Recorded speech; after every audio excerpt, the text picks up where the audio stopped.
Hello ladies and gentlemen, and welcome back to Hello Dave with Down to Earth Astronomy. It is Monday, and that of course means we're going to have a look at what's been going on in Elite and on the channel. Now we have a lot of stuff to talk about this week because obviously there hasn't been any Hello Daves for the last 2 weeks due to, well, first wedding and then honeymoon. Of course now I'm back. Wedding went beautifully. Now I'm a married man, and we spent a week in Greece, which was an absolutely wonderful trip. Such a beautiful country. We had such a good time. I'm not going to bore you with all my vacation stories. Let's dive into the news. The major story this week is some clarification from Frontier regarding ship interiors and VR in Odyssey.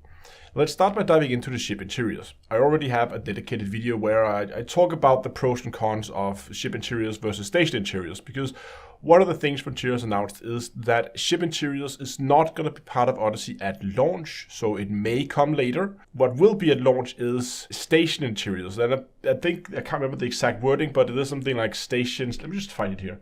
Here it is. So what the writing is: while Odyssey will see players explore a wide range of on- and off-world locations, including station interiors, ship interiors will not be included at launch. So we already know we're going to be able to walk around planet sites, and they also specifically mention that there will be some off-world sites, including station interiors, indicating that it's more than that. I've already theory crafted a little bit around that, what I think that is. Overall, I think it's nice we get this clarification. I think personally, it's the right way to go. I know a lot of people, and especially people out exploring, that was one of the points you guys made in the comment section, that for people exploring, not getting ship interiors could be quite a bummer.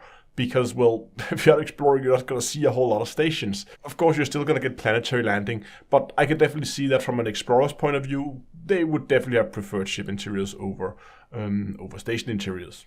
Exactly what's going to be available in these different locations, stations, and whatever other locations we're going to get access to, Frontier hasn't specified that yet, but I would assume we're going to see something along those lines in one of the upcoming dev diaries. We have seen one dev diary now. We know from the interview with Braden that there are going to be more, I think like 4, 5, 6-ish, that ballpark, I think. So there's going to be plenty of more dev diaries that's going to give us a little taste of what's to come in Odyssey. The other large news from the same forum post is, of course, a clarification on what's going to happen with VR. There's been a lot of questions on how we're going to transition from VR and what's part of VR is going to be available in what part of the game. The basic rundown is VR is still going to be available in every place in the same way that it is today, and you will also be able to use VR in the atmospheric flight part of Odyssey. So when you're flying around on planets, if you're driving around on your SRV, you're still going to be able to use your VR headset just as you use today. It's only the part of Odyssey where you are on foot that's not going to be supported by VR. However, you won't have to log out of the game and log into 2D mode in order to play on foot. What you will then do instead is you will get a 2D screen in your VR headset. So you won't have the head tracking, you will just have basically the image showing up on the screen in front of you, and then you can use that, or you can take off the headset and play on a screen. So I've seen this getting mixed reviews from people, and obviously the dedicated VR crowd is a little disappointed in that, but I think it's nice we get the clarification. And I think there was a lot of people who assumed that when Frontier said that VR was not going to be supported, they just assumed that VR was going to be taken out of the game completely, so you wouldn't be able to use it if you upgraded to Odyssey at all in any part of Elite, which is clearly not the case. So that's really nice that we're going to see that clarification. On the lore side of Elite, there's also a lot of things happening with the return of GalNet. There's a lot of events happening in games. There's a community goal running at the moment. There's a lot of lore events going on. Burning stations are back with a twist. This is all something, I think, building up to, again, Odyssey. And Frontier said that what they have done now is they're going to bring back the lore, the fill stories again to GalNet. And they've done that by having a dedicated team. And they're planning a long, evolving story that's going to last until 2022, I believe, at some point into 2022. So there's plenty of lore and events coming. Some people then discussed what's going to happen after 2020. And I don't even think Frontier knows this at this point. But I would be surprised if Frontier has spent so much time on the Odyssey update only to completely just mothball it after a year. It seems odd to me if they would do that. So I don't know.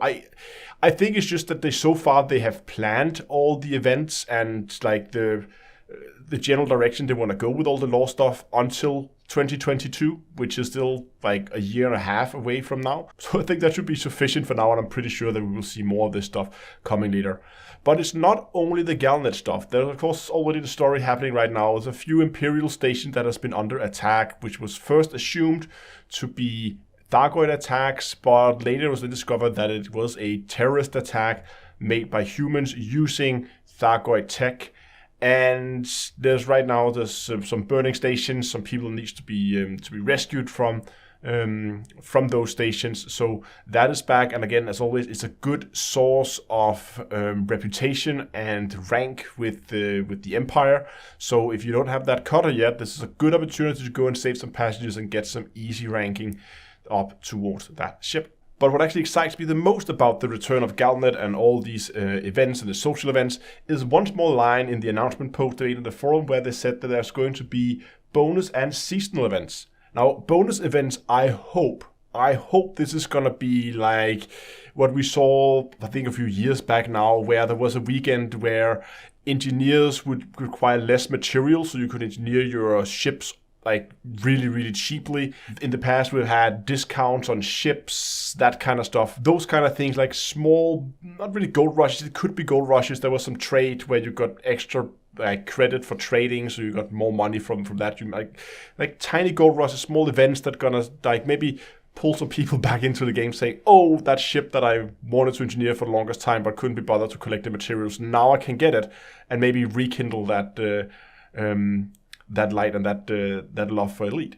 Now I want to give you guys a quick update on what's been going on in Leesti. You might remember a few weeks back I asked for you guys' support to help Terra X in our conflict against the Alliance in Leesti. Now I'm happy to announce that the war has come to an end. I actually did that a few weeks ago, but again, since I haven't been around, I haven't been able to mention this in any Hello Dave. But peace has been restored to the region. Terra X is stepping down in Leesti, and we've got some other territory in compensation. And I just wanted to say a huge thank you to everybody who participated, regardless of what side you've been fighting on. We definitely got our work cut out for us. It was a really hard fight. It was a really even fight, and every even fight is always interesting to follow. So regardless of who you fought for, thank you. It was really fun. I had a lot of fun at least, and I hope you did as well.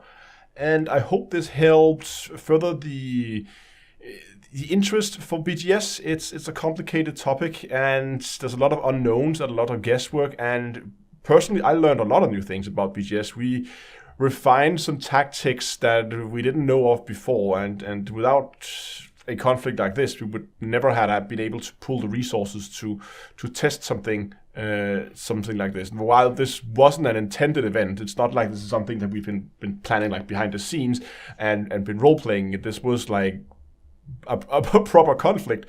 But regardless, I had a lot of fun and I really enjoyed it, and I hope you guys did as well.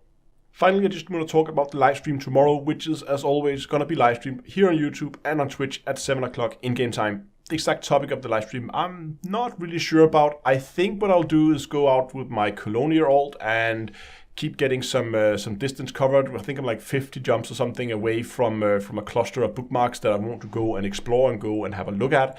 This should be pretty interesting. And alternatively, I was considering going and playing around with the community goal. It is a trade community goal. It's not. I don't find those to be the most interesting ones, so I don't know. I guess I'll see. I think I'm going to be doing the exploration part tomorrow. I really want to begin to get some more colonial and exploration type videos out. I haven't done any of those in quite a while. My alt has just been stuck in space somewhere for like a few months, pretty much like before fleet carriers.